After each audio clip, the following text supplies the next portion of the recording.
The bundle costs about $10, as far as US dollars anyway.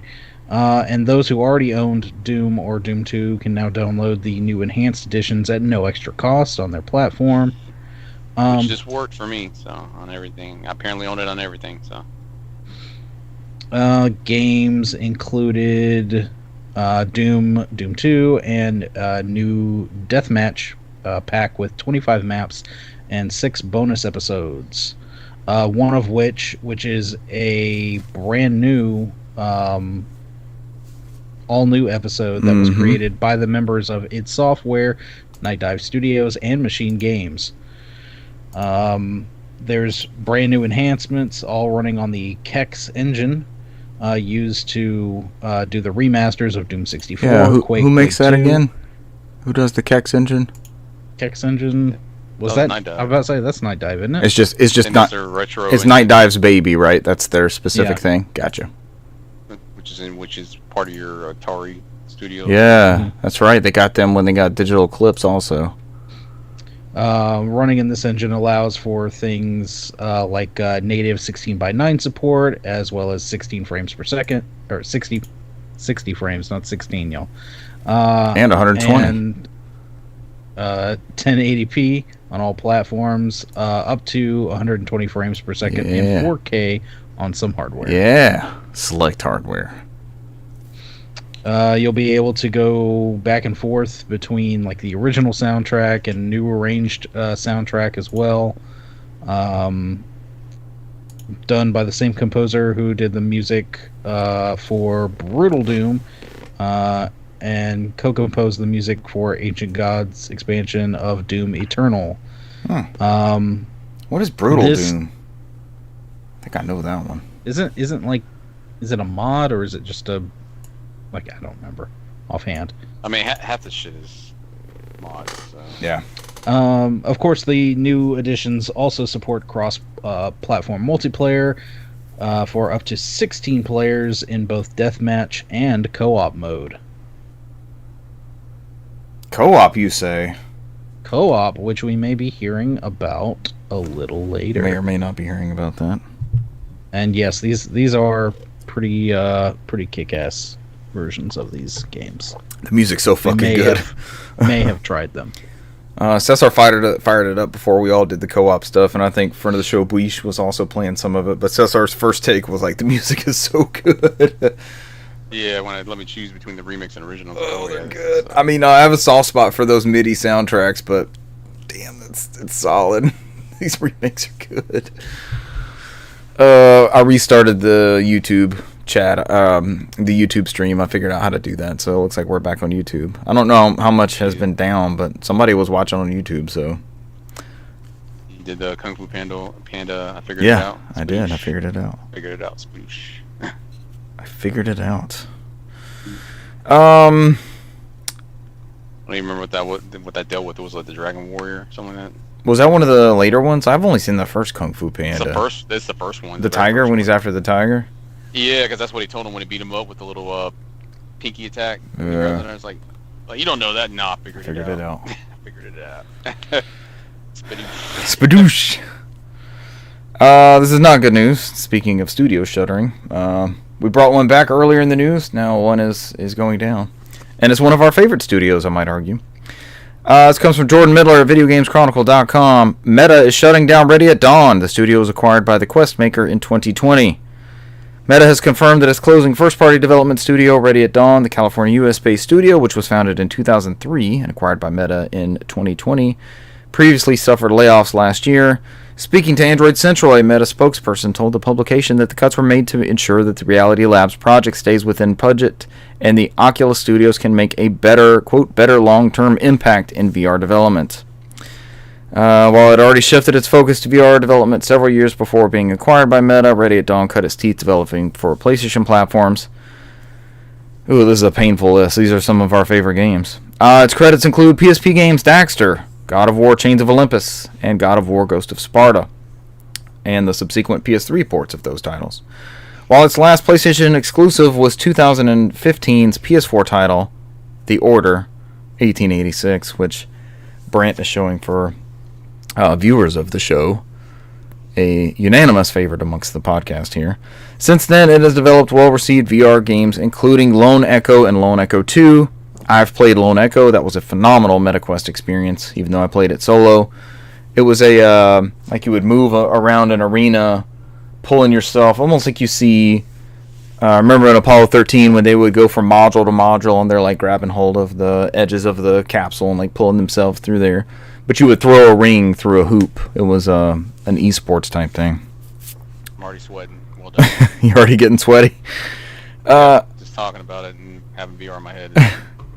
Meta said that Ready at Dawn employees were being encouraged to apply elsewhere, hopefully Sony, within Oculus Studios, not Sony, and that it wants to hold on to as many developers as possible. It also claimed closing the studio wasn't indicative of wider cuts to the number of first-party games on a Quest, and said it's still committed to VR development. What does that even mean? We're getting rid of one of your most talented studios. Sony's VR headset, the PlayStation VR 2, this week added PC compatibility. The adapter is required for the PSVR to PC. The adapter was released on Wednesday and cost $59.99 US at select retailers and PlayStation Direct. Yeah, it's getting weird over there because I think I read somewhere earlier that they stopped development on the GTA San Andreas VR. Yes. Zuckerberg was talking about like it's delayed indefinitely. Yeah, I saw a tweet regarding that today too, that it's just, and it disappeared. Like they showed it maybe 3 or 4 showcases ago, and it has just vanished. It's vaporware as far as those shows go. Damn. But we're starting to see, like, I mean, we saw all those VR announcements today, right? And everything seems to be on board across all platforms now. So because he had it on PSVR 2 and what were the new announcements today? I don't think we threw anything into the news regarding that. There was a good bit of them. I was gonna message throw in the chat like, oh, me and Brent can finally enjoy it because I refused to buy Meta douche software here. But I'm going through it. I think it was Gematsu was So yeah, I think Wario was the one who talked about that. Wario brought up the Grand Theft Auto thing. Yeah. So I don't know if there was some kind of weird showcase that was happening, but because we had the release date for Until Dawn, and then today, let's see, Gematsu. I got to look on and click and figure out what it was. They announced the Trombone Champ Unflattened, announced for PSVR, VR, Quest 2 and 3. That's a great game for VR. RoboQuest VR announced for PSVR 2, Steam VR, Quest 2 and 3. Flat Out VR announced for PSVR 2, Steam VR, Quest 2 and 3. The racing series? Wrath, Aeon of Ruin VR announced for PSVR 2, Steam VR, and Quest 2 and 3. Don't know what show that was that had it, but it came rapid fire, a bunch of these announcements, so. Clicking on the article from Gematsu, let's see if there was something that was supposed to be announced today.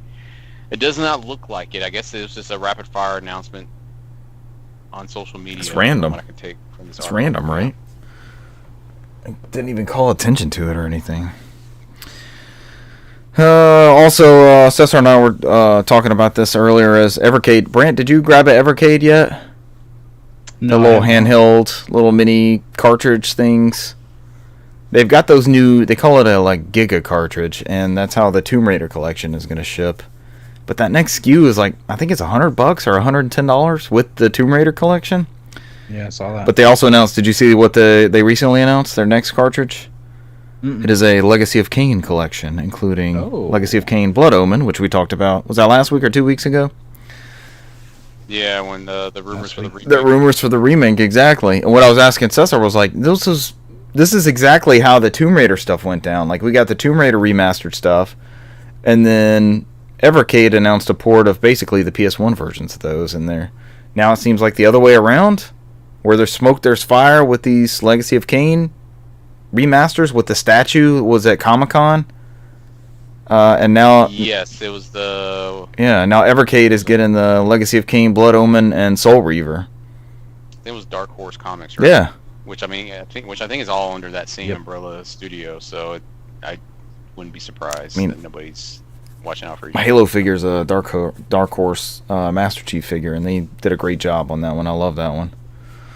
Yeah, but I think they're all owned by the Embracer Group, so that's why I said it's kind of a cohesion thing.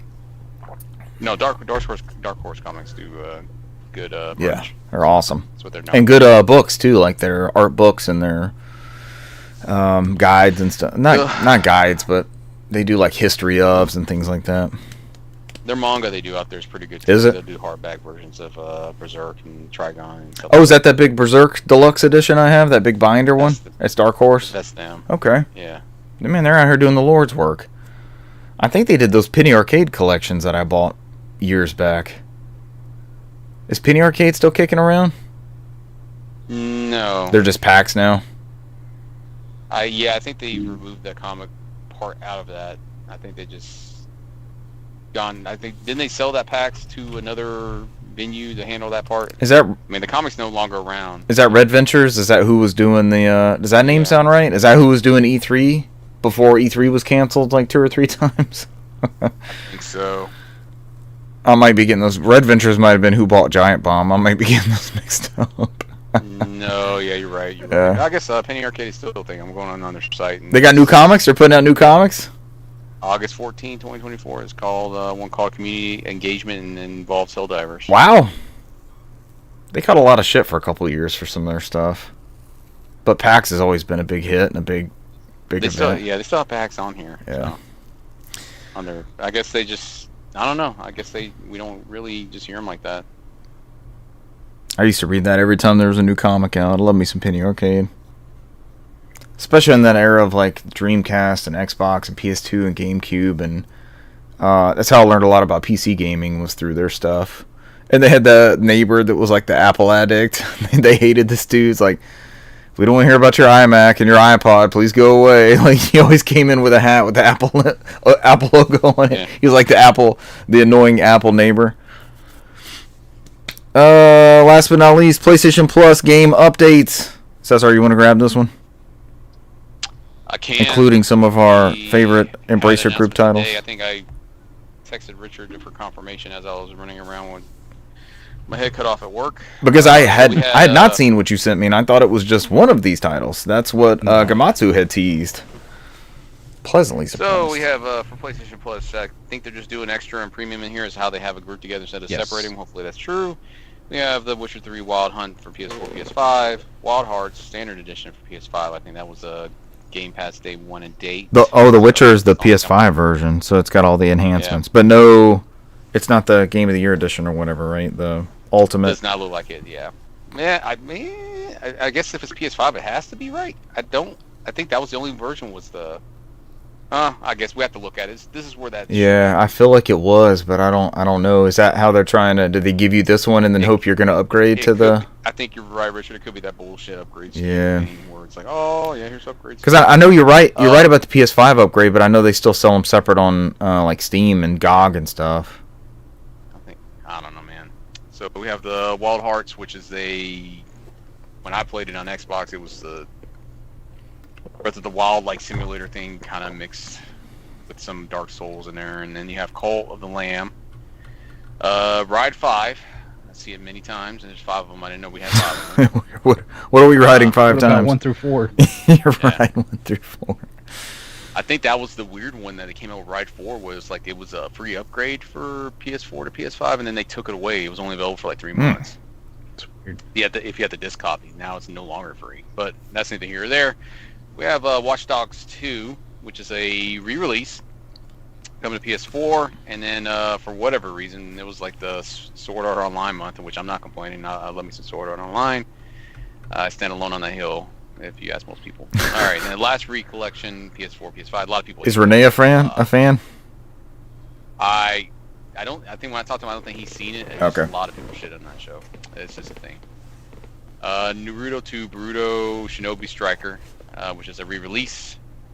You have Sword Art Online, Alicization, Lycross. Then you also have Sword Art Online, Fatal Bullet, Sword Art Online, Hollow Realization. God, so much SAO. For the port of the Vita.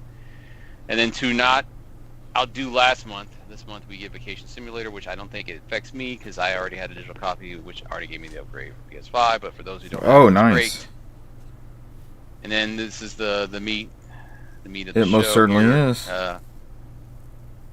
You have the Timeology here, which is Time Splitters, Timeology. Time Splitters 2, and Time Splitters Future Perfect. So. Oh shit, the Timeology. We're living in the best Timeology. Oh, Yep. Time Splitters is a renowned PS2 first-person shooters series that plunges players into an epic battle against the malevolent Time Splitters, a race dwelling outside of time and space.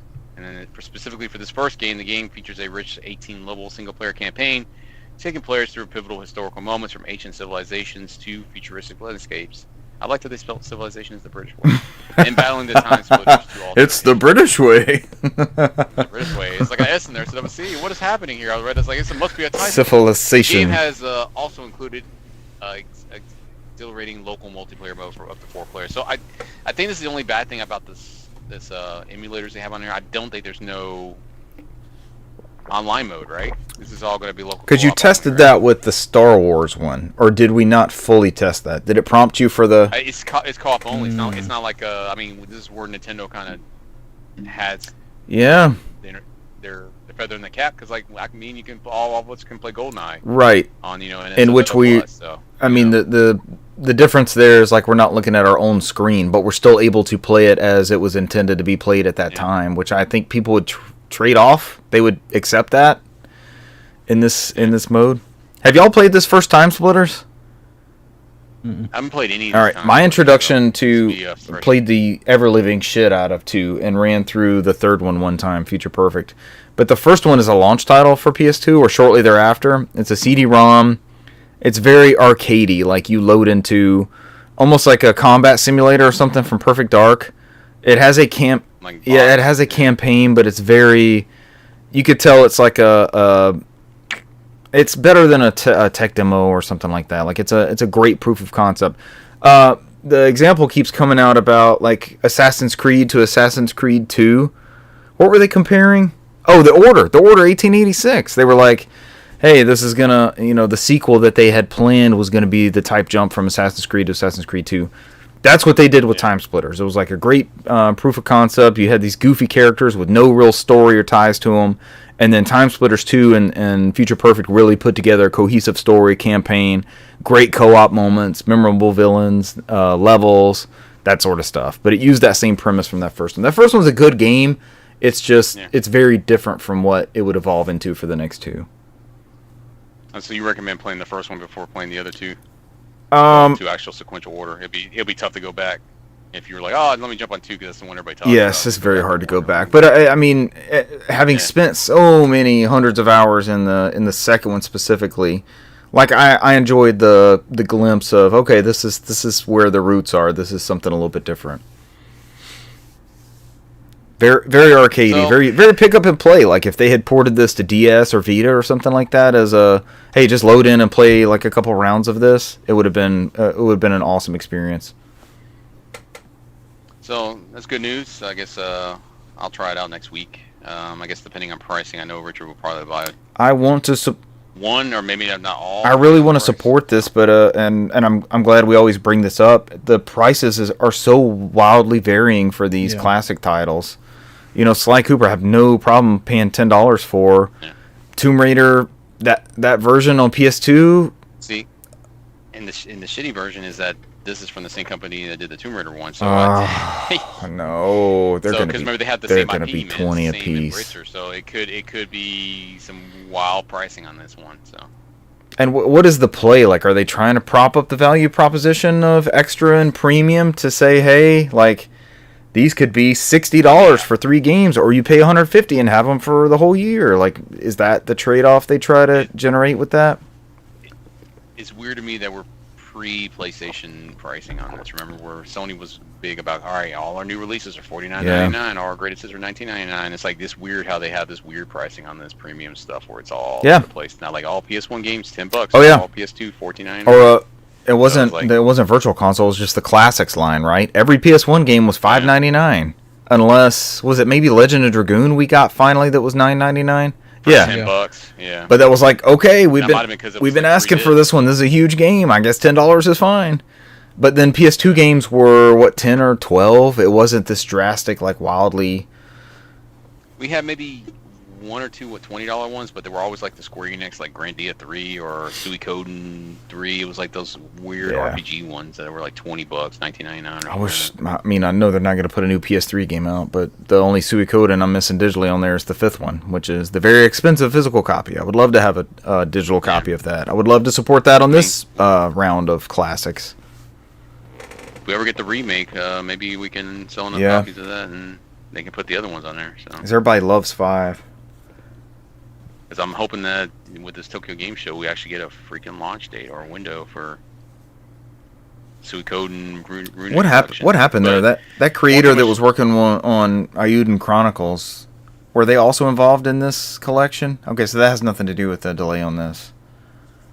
No, this was. I think they came up with this remaster because of the popularity of Ayuden Chronicles, and so it seems like there were some difficulties somewhere because they had delayed it indefinitely. And then we have the final. Well, we'll throw in one more here. We have Sword Art Online Lost Song, which was a PS3 game, but this is going to be streaming. I thought we already talked about this one. This was another Sword Art Online game. I think after this one, it would be every Sword Art Online game. It will be playable on this console. There's a new one coming out in October. Gun Gale Online is coming out in October also. That's maybe the only reason why I can think why they're doing this, but whatever. What's not in this article, which broke today, is that the Plucky Squire is also coming out in September next month. I guess that would be next month, but that would also be included as part of Plus. And what is that? Premium, so. That is the Paper Mario. Oh yeah, Legend of Zelda S thing where it goes over like the cup and the books and it's like drawings. Yes. And everything. So I think that's coming to pretty much everything. Yeah. I think but it's gonna be part of the PlayStation Plus Extra and Premium. Oh, that's a good get. It's on Extra? Yes. I'm leaning towards Extra, but these PS2 games they keep coming out with are like, man, I would just... If I buy like 3 or 4 of those, it gets me there. Yeah. Wait a little bit longer. I mean, Yeah. They haven't... The PS2, they had that... I can do the argument the PS2 and the PSP ones, they haven't had a bad month this summer. In my opinion. It's been pretty... consistent, but there's room for failure to come out this and you're right to tell me to wait because there has yet to be one release that I don't have a physical copy of, including these Time Splitters games. I mean, even then, if you're sitting there, if you look in 6 months, you're like, man, I'm spending like $10-20 a month on these things. Mm-hmm. Maybe it is time for me to look if I can just save more money and just worry about these. I'll be on sale for like $5 down the line. Well, shit, they probably will be at some point. I'm curious if they begin to take things out of this program. They have yet to do that, right? They have not brought anything out of there. So some of these games, I think they slowly on the Namco side have added for purchase, but like curiously, the re-released Resident Evil games that just came out for GOG that were based on the PS1 games. I think Resident Evil Director's Cut is available as stream only, and you cannot purchase outside of the program. So whether that gives me the indication that at some point that may vanish out of that PlayStation Extra and Premium. But that precedent hasn't been set yet. Like they haven't started doing that with anything. Yeah, they have not yet. Yeah, no. I'm assuming it's probably licensing. I'm assuming it's whoever owns the original IP, whatever they decide to do after the fact. So, because who knows, they might want to release stuff like Toomba, where they want to drop it in their own emulator and sell it as a individual SKU. So. Toomba is Toomba selling well? Toomba for like $10. Have you seen any feedback on that? I don't know. I haven't really. No clue. I hope it is. I have not. I mean, I've seen people, who wanted to buy it, but I have not seen I haven't seen the occasional, thread in Twitter where somebody's like, "Man, I never even heard of this game and given it a chance." Like, "Oh, this game's freaking awesome." I haven't seen a lot of those where sometimes people discover it. But where the hell was I when this came out? And it's like, well, you probably couldn't afford it because it's expensive to get a hard copy. It is now, and it was on every demo kiosk. Friend of the show, Tim, was asking me about it at work. We were discussing something, and I mentioned Tomba, and he's like, "What is that?" And he didn't recognize it immediately, and I was like, just Google it and look at the screenshots. Like you probably played it at a Target demo machine or something like that. And he Googled it, and he's like, "Oh yeah, I played that demo a million times." So it was a recognition of and I remember the commercials being everywhere, like him throwing the pigs and stuff like that. Yeah. Give us more classics. I think it's the second one that kind of went under the radar. more so and became super. Cesar, if you actually played through some of those Time Splitters campaigns, the Time Splitters 2, that rewind feature will be hugely clutch on one of those missions. It's the Neo Tokyo mission, and the first part of that level is remember the escort missions of yesteryear, where you had to, it's almost like you got to be close enough to them, but not close enough to them, and you don't know what that metric is, and the game is meant to make you fail that over and over and over. There's somebody you have to tail through Neo Tokyo, and you can't get too far away from them to lose the trail, and you can't get close enough to where they detect you, and they turn around and look at random times, and you have no clue what's happening. And it was the bane of Russell and I's existence on the GameCube version of that, playing that growing up. But with the rewind feature, like, you fuck up, you just know, like, okay, I'll just back up a little bit, or I'll move forward a little bit faster so they don't lead me, that sort of thing. It's one of those things I do not forget that is an option, because I think I've used it many times in Tuba, because some of that fucking collision stuff is not fair as the pigs are sliding through leaves and hitting me. As I jump forward, sometimes I'm like, how am I supposed to dodge that? So I'm like, that's stupid, you know. All right, is that it for news? We're done. Yep. Games played. Let's get through this and get out of here. We all played some Warzone together. We got 2 wins since last week. We got 2 this past weekend. KD got 2 wins made with that gold medal he got. So KD did get multiple wins with the gold medal. But we played with friend of the show, Boosh, was that Saturday night? Mm-hmm. And did like a 4-hour stream, and that was a good time. It's been a minute since we did like a good 1 a.m. Load up every time.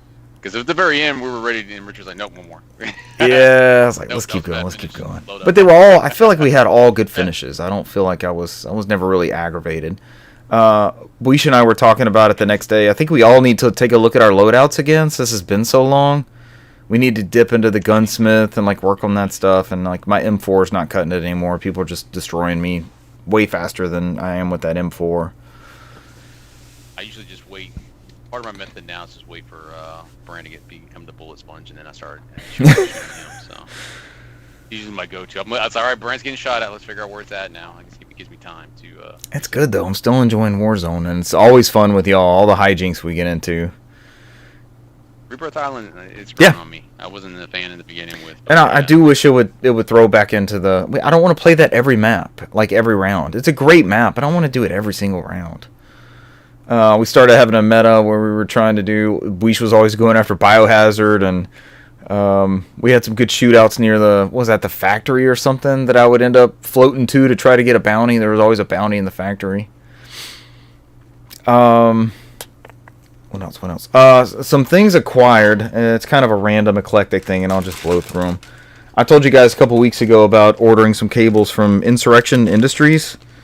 Yes. The one that you were very disappointed that we were not super excited about when you were... I don't know, I was opening the box. I know it's not exciting opening the box. But I also talked like a month or 2 ago about getting that Bitfunks component cable for the Dreamcast, and I was like, as soon as I was playing it, I was like, something's wrong. There's like artifacting in the background and stuff like that. So it's actually hooked up, but one of the ones I got was an S-Video cable for the Dreamcast, and it looks night and day better than that Bitfunks component cable that I got. So S-Video is the way to go on that one. Great, clear, bright picture. So in Soul Calibur, like, you have the splash screen will come up and it'll say Soul Calibur, and then there's like an arcade scroll in the background, right? So it's just like a moving graphic. And I would see that juddering in the background of the component one with the Bitfunks cable. And this is on a CRT, of course, so it's not going to be some weird upscaling artifacting.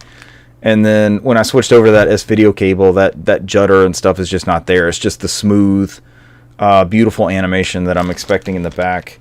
But I also I didn't need this one, but I want to try that one because I've got several laying around. But I got one for the PlayStation 1, 2, and it'll work for PS3 as well.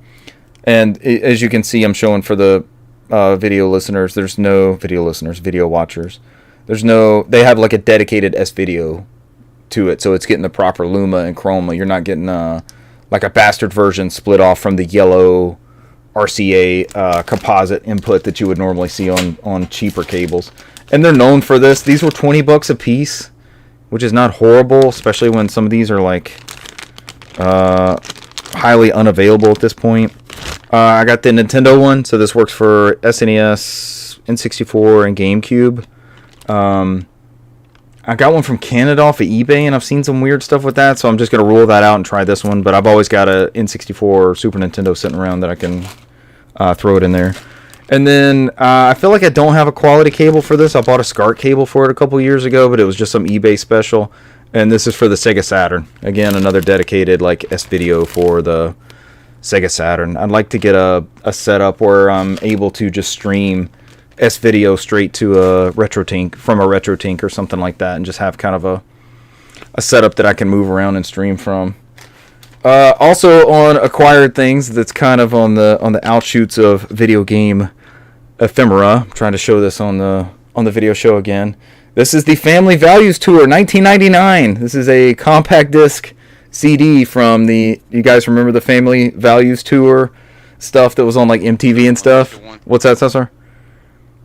Yes, Limp Bizkit was the driving force. You got Limp Bizkit, Primus, Stained, Korn, Method Man and Redman, Filter, and then a bunch of repeating like Crystal Method, Primus, Filter again, and 2 more Limp Bizkit tracks. So these are... I didn't know what this was going to be. Like I thought it was just going to be the songs, right? Like just the tracks. But they're actually live recordings that are on this compact disc.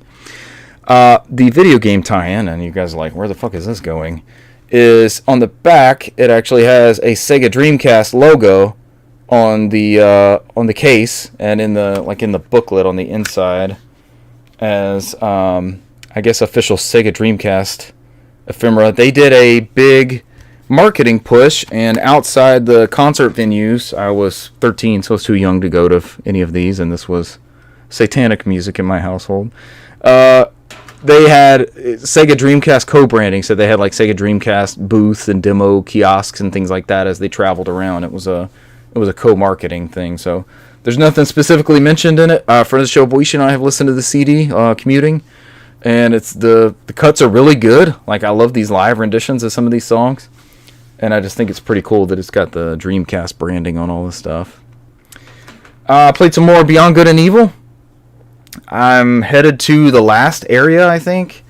But I believe there may be some collectathoning in between these two, which was kind of a... Like Wind Waker did this, Metroid Prime did this. I think I'm going to have to gather a few things between this last level and then like the last little bit.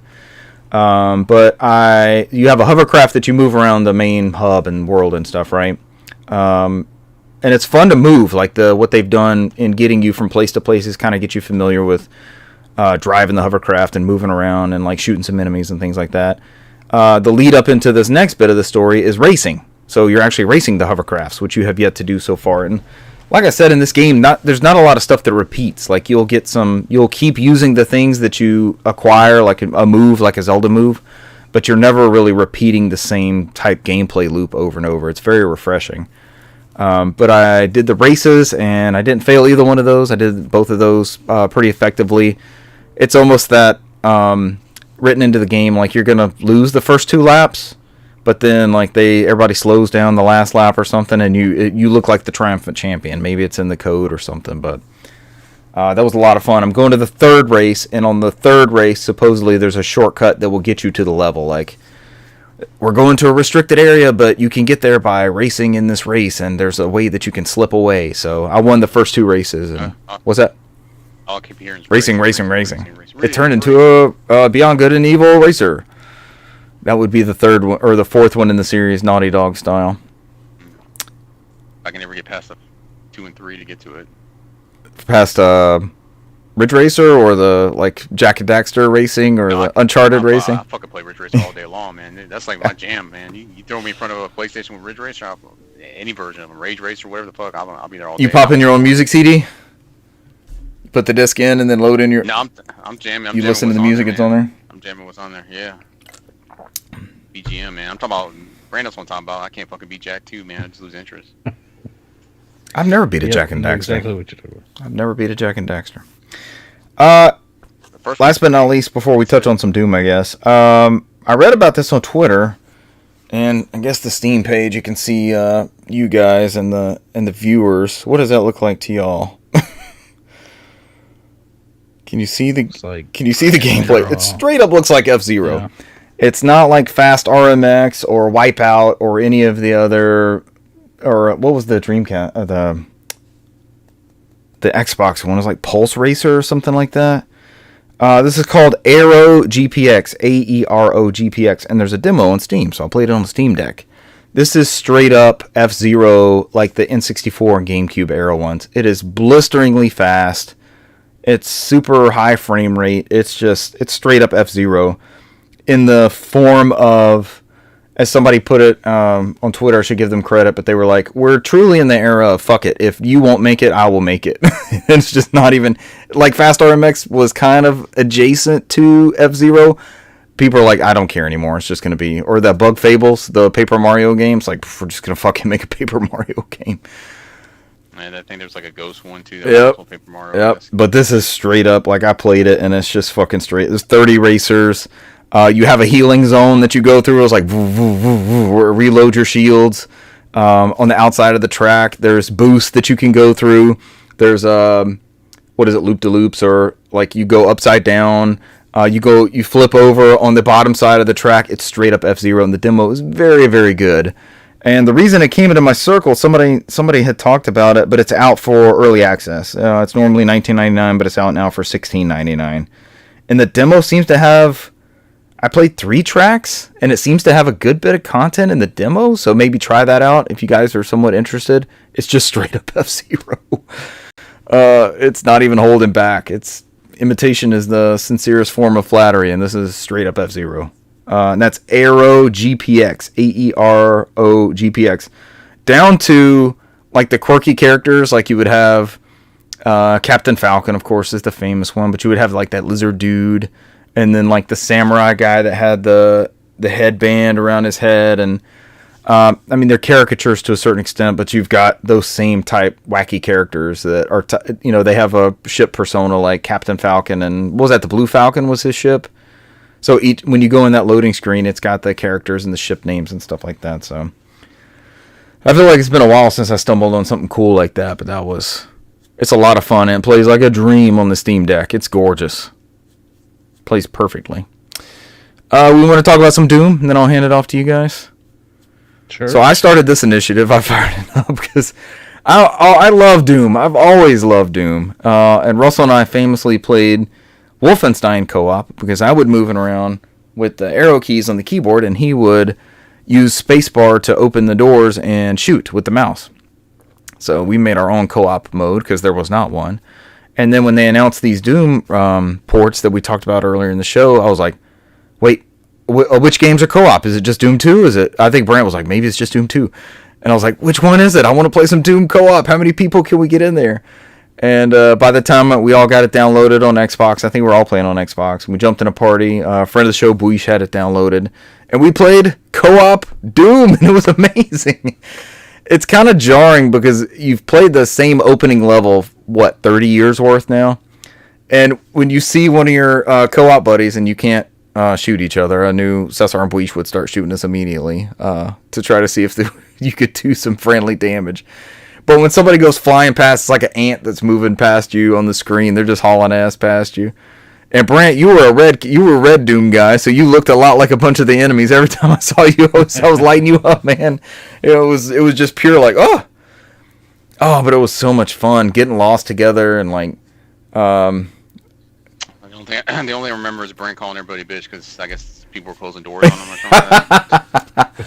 I just fucking sat there, Buish. I was like, somebody keeps closing the door. I can't get in the room. Brant, I was guilty of that because when I realized we could all like open and close the door, I was like, my God. This is definitely a thing now. So what I found out when I looked online is if I take the teleporter and I haven't left the teleporter and you jump in and take the teleporter, you instantly kill me. So that's how. So you have to clear the teleporter, and that's what's happening. If somebody teleports into your body, that's why. We couldn't figure that out. I was like, what is the math behind dying in the teleporter? It doesn't make any sense. The music's great. We mentioned earlier in talking in the news. We said it on the new orchestrated. Was that what they call it? Orchestrated versus MIDI, or like new arrangement. Are those available to stream anywhere? Because I would listen to those. I'm assuming they'll come up at some point because I mean it's the guy who's done the current version of Doom Eternal soundtrack. Because they had beef with Mick Gordon from that first Doom, right? Doom 2016. Yeah, I don't think they have beef with this guy. No, it's not another Bungie situation. Oh, but the music's so fucking good. And Cesar, I don't think I own this on everything. Like, I don't think I have the Switch copies. I downloaded it on Game Pass. But I'll be supporting this on at least 2 other places. Because it's $10. And you get Doom 1, Doom 2, like this new level that's been made. It's 180 levels of content, I think. And to play co-op like this, man, that's just awesome. Are all the Quake games like this too? Because I have no experience with Quake. I would be going in blind to play Quake. Quake's a little bit slower paced. It's not. Doom is more of a high speed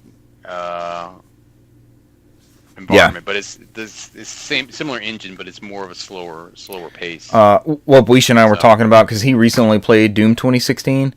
I was like, did you realize when you were playing that one, like going back and playing this original, how well they captured that movement around an arena? Because Doom is getting locked in a room or an arena with the lights flickering and stuff like that, and strafing and moving around and shooting the enemies in the back and like just trying to. It's a horde mode, right? It's a survival when you get in those things. And that Doom 2016 game did such a great job of capturing that, and it added the level movement, like jumping over rocks and punching things. Remember, you would like punch things for the ammo and the armor upgrades and stuff like that. They did such a good job of that arena movement in that game, and it's such an homage to these original titles.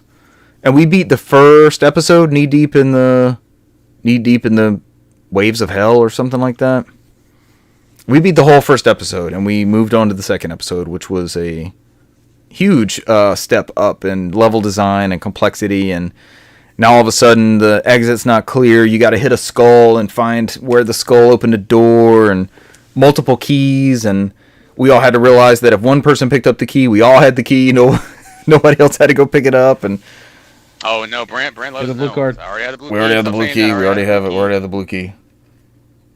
Stop saying you picked it up. I picked it up earlier. That was just fun. I want to get back to that anytime y'all want to. And they did such a great job with these. They're so much fun to play. And we've got a lot of Doom to go. Doom 1, Doom 2, Final Doom, Sigil, and then whatever that new expansion was called. We talked about it in news. I think that's it for me. Those are my games played.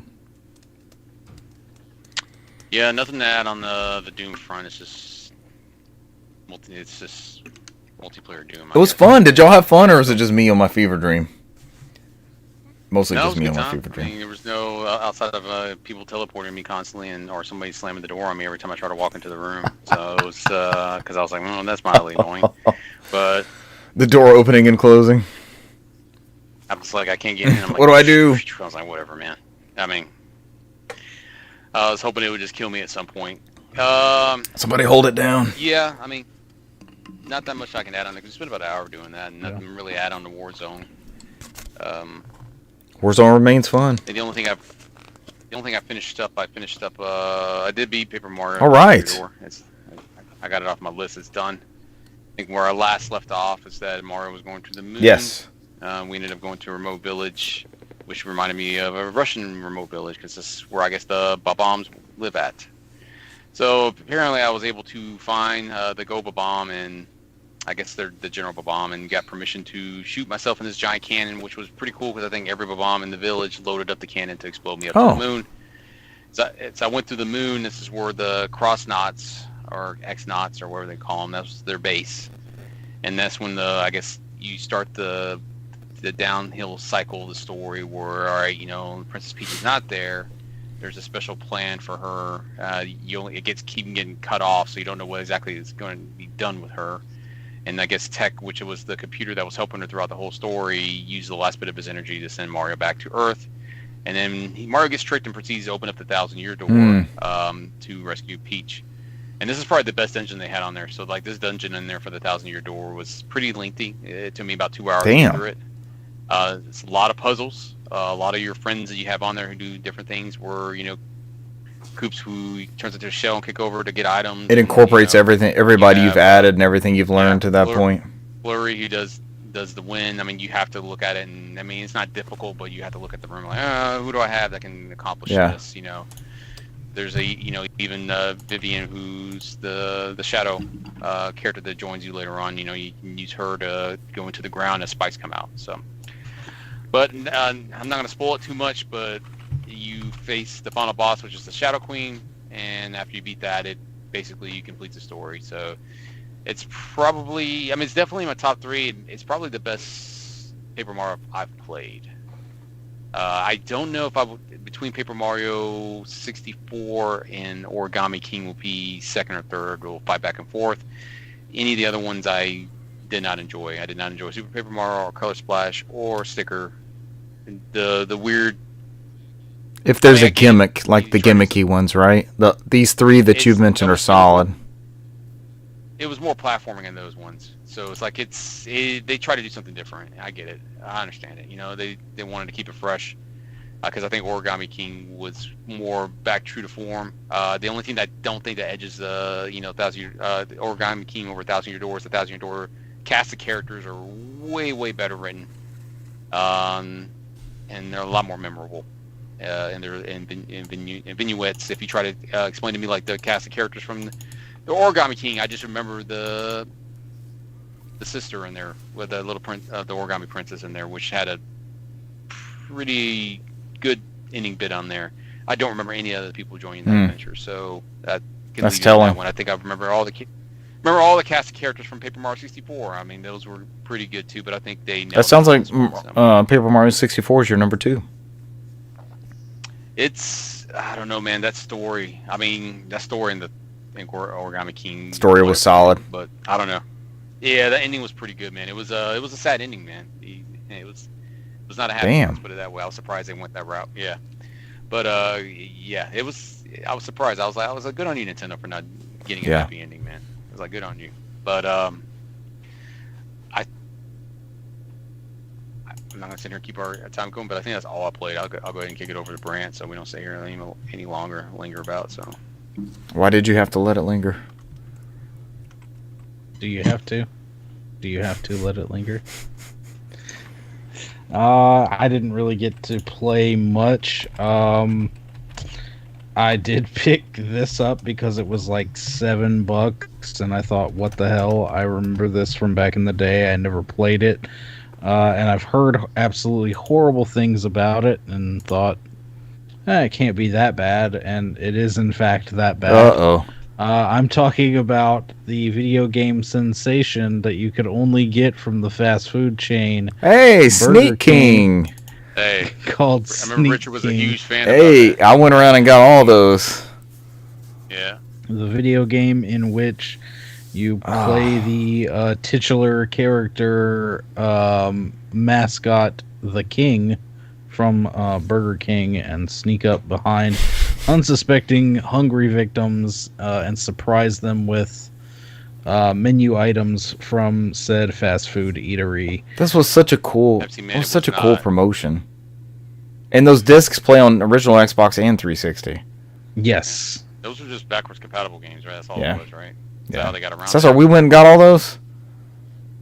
Yeah. I remember you made a big deal about it and played the first one, the Sneak Attack King, all the time. Sneak King, Big Bumpin', and yeah. What is the third one? Something racer, something kart racer. Or... Stop with the fucking Ridge Racer, man. No, it is a racing Wasn't game. it like Brooke Burke Racer? Or is she in Big BK Bumpin'? Racer, or I can't. It is. I think Richard's right. It's Big Bump. I should know all of these. No, Big Bumpin's like a bumper car thing, and then there is a race car or like a. They were $3.99 a racer. piece. Pocket Bike Racer. Yep. Pocket Bike. Pocket Bike Racer. Sneak King and Big Bumpin'. Brant, which one? Brant, do a stream where you play the Burger King games. Better. Oh. We totally should. You sound like you have all Are they of them. co-op? We need to. You don't have them? No. Brant, this is the first essential one. game collection fodder. Yeah. So I've heard somebody talk about them before, and apparently the racing game is supposed to be pretty decent, but Big Bumpin' and Sneak King are apparently not that great. Oh, Brooke games. Burke Racer is known as the good one. But they were all developed by Blitz Games, which I've never heard of and haven't heard of since. So Sounds like they make plugins for Adobe. probably. Yeah. And Sneak King, I mean, it's mildly entertaining to because you're supposed to obviously sneak, not get seen by these random people, sneak up to them, and then there's like a another meter that goes once you click to engage them, basically. And it's a flourish meter, and it's basically like style points for giving the customer their food. I mean, it's a training simulator for you to work at Burger King later, right? Yeah. That's all it was. So literally, like you know, if you, depending on how much flourish you give, you know, he may do like a bow or a curtsy or do like a little dance or something, and it's a very odd game. The thing is, it's extremely repetitious, because it puts you in an open area, and then there's just like they almost look like little newspapers, and you go up to them, and it gives you the mission of, you know, give 3 people these menu items as quick as you can, you know, and then it gives you like a target score, and then once you complete it, what your score is, gives you a letter grade, and then opens up more, and they're all basically the exact same thing. Just you know, instead of, you know, it goes from a crust sandwich to give them a Whopper. You know, it's just a different menu item. But so I played that for a little bit and got some laughs out of it. But where'd you get this at? Very. This was just an eBay pickup. Okay, you didn't get all 3 of them at one time. No, but it is. I mean, it's complete in box, even with this little Burger King pamphlet in here talking about giving gift cards, BK Crown card. Very, very important. Brant, stream the Burger King games. Stream the Burger King games. Are they all single player? I can't tell. I don't know. Right. I would think that the other 2 should be. Pocket Bike Racer is 1 to 4, and Big Bumpin' is 1 to 4. Sneak King, Yeah. Sneak King appears to be a solo experience. Yeah. Only one person at a time. That's what they decided. That was the limit. Oh, Brant, what got in your head to get this, man? I don't know. I saw it randomly, and I was like, oh, what the hell? Your stealth and dexterity will be stretched to their limits as you sneak up on hungry citizens and dole out tasty sandwiches with a flourish worthy of the king. However you like to sneak, you can have it your way. A registered trademark. Oh, boy. I mean, they do it differently now. Be like burger. Yes. Please give us updated versions of these. Oh, what a cool thing. I had so much fun just collecting those and getting them. What's the next one you're going to try? I guess I've got to get the other one. I may have some extra copies of Big Bump in our Pocket Bike Racer. Oh my gosh. I think I've seen somebody that has like a collection, like boxes full of Sneak King, because he like considers it an abomination. Yeah. He's trying to collect as many as possible, get them out of the ecosystem. Oh yeah. And there's, you know, they made tons and tons of, like, there's new boxes everywhere of those. Good stuff. What else, Brant? Oh, that's it. That's it. I haven't had peak gaming from Brant. Sneak King. We played Doom, and then we had some very good Warzone action until almost 2 a.m. Yeah, that is peak. That is peak gaming. You